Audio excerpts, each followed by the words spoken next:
As some of you may already know, villages were originally released in the Beta 1.9 pre-release, so they've been around for a very, very long time. Fast forward to 2019, where the Village and Pillager update of 1.14 is being released. One of the new additions was job sites, a unique way to make every villager seem different. Little did we know, this would become a staple of the Minecraft community for years to come.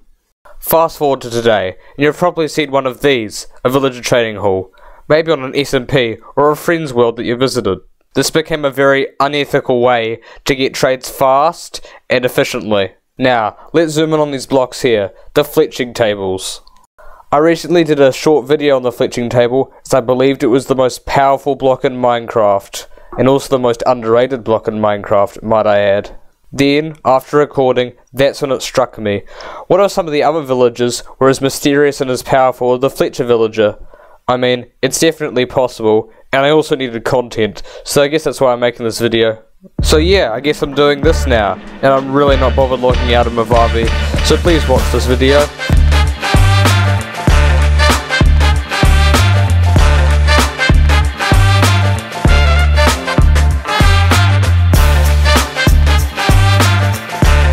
First, let's look at the Nitwit villager. I've got literally nothing to say about this guy. He's so useless. They should kick him out of the village. Look at the way he shakes his head. It's like he has something better to do than actually trade with me. Now let's look at the normal unemployed villager. He has no education, possibly no house, and knows nothing about any of the jobs available. Except, when you put it down, he somehow gets knowledge of everything he has to do, and infinite resources to do it. He's also able to spontaneously gain clothing. I've got no idea how this is possible. Now I think we should go on to the leather worker. All the stuff he's selling might look normal for a leather worker, but trust me, it's not. First of all, one of the most obvious traits for all these villagers is that they don't even have a crafting table to actually craft the materials. And I'm pretty sure they don't even have one in their inventory, because they don't have an inventory. I mean, I think they do have like 5 slots to pick up cabbage and beetroots and stuff. But yeah, you get the point. So yeah, let's have a look at some of the trades. As you can see, the first trade's for leather, which could also be used to make some of the boots and armor that he also sells. The real question is, how did he dye some of that stuff? The culture doesn't even have water in it, and none of the trades have anything to do with dyes. Now here's something else I don't understand. Why are there turtle scoots in the trades? Why would he ever need that? It's not like he's going to be needing an underwater breathing helmet. It's not even enough scoots for the underwater breathing helmet.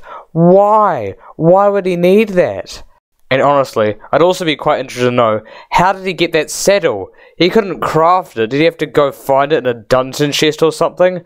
None of the villagers are that content with their work. Okay, now that we've got that guy out of the way, let's have a look at the fisherman, shall we? Now again, nothing looks wrong with any of these trades.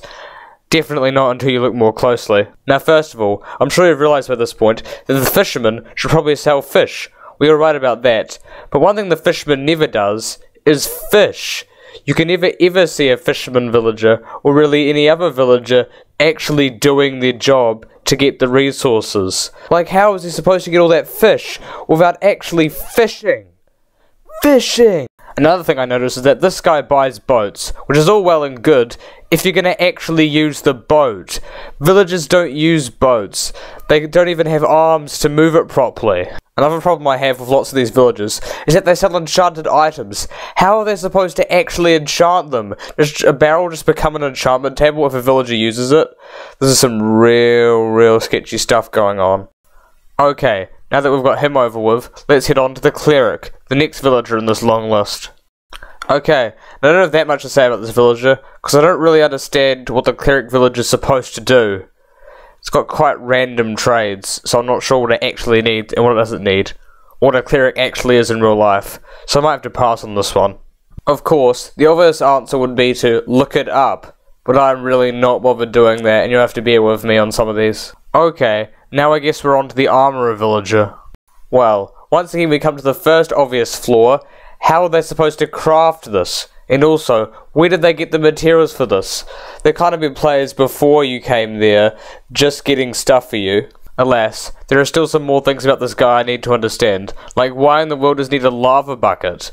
Why would an armorer ever need a lava bucket for their work? Another pretty obvious thing about this, in my opinion, is that the armor's enchanted. How did they enchant the armor? This is... yeah. Welp, now we're on to the butcher, I guess. Okay. Nothing too odd about this guy as well, except I do have to say that some of the stuff in his menus don't seem very butcher-like. Like, maybe the vegetables? I'm not fully sure if you can be a butcher and vegan. And now the librarian. Okay, so some of these trades are actually kind of weird. Like, why does a librarian villa actually need a compass? As far as I can tell, librarians never leave the library, I think. Now on to the farming villager. Okay, once again, this guy's pretty normal. So I guess most of the villagers aren't that special, but there are a few things a bit strange about this guy. Like, why does he sell suspicious stew? How's he gonna get that, and why would a farmer sell that anyway? Even more importantly, why are there two? I'm not fully sure if this makes any sense, that might have just been a bug. And as a matter of fact, I'd quite like to know why there are golden carrots and glistening melons, because those are not the sort of things you can actually farm. Okay, now on to the shepherd. Okay. I guess I've found myself stumped again. There isn't that much wrong with this guy, except maybe the fact that he doesn't even need wood to make the things that he's selling. So, yeah, it's a pretty normal guy. And now on to this guy, the weaponsmith. Wait, I thought villagers were supposed to be peaceful. Okay, there's a few things wrong with this guy, but not really any unique ones that were not covered already. First of all, once again, he somehow enchanted something without the use of an enchantment table. How do they do this? As well as this, what use does this guy have for flint? And why does he sell bells? I guess I can help it in raids, but where does he get the materials for it? This is so confusing.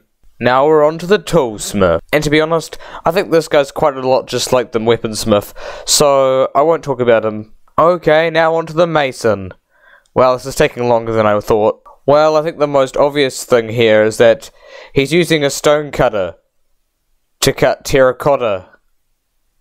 How is this possible? Second to last one, the cartographer. Okay, nothing too unusual about this guy also. But he does want glass for some reason, which doesn't really make any sense. And he's selling banners, which have nothing to do with maps, except for the fact that on some versions of Minecraft you could right-click them with maps to do stuff. Okay, now the villager you've waited 8 minutes to see. Drum roll, please. The Fletcher! And am I going to explain anything about this guy? No, I'm not, because I already made a video on it. You can check it out yourself on my channel. Okay now, I guess the moral of the story is that villagers aren't the dimwits you always think they are, but they're actually highly intelligent Minecraft creatures with the power to enchant anything with just a few bits of wood and string. What do we know about them? Too little.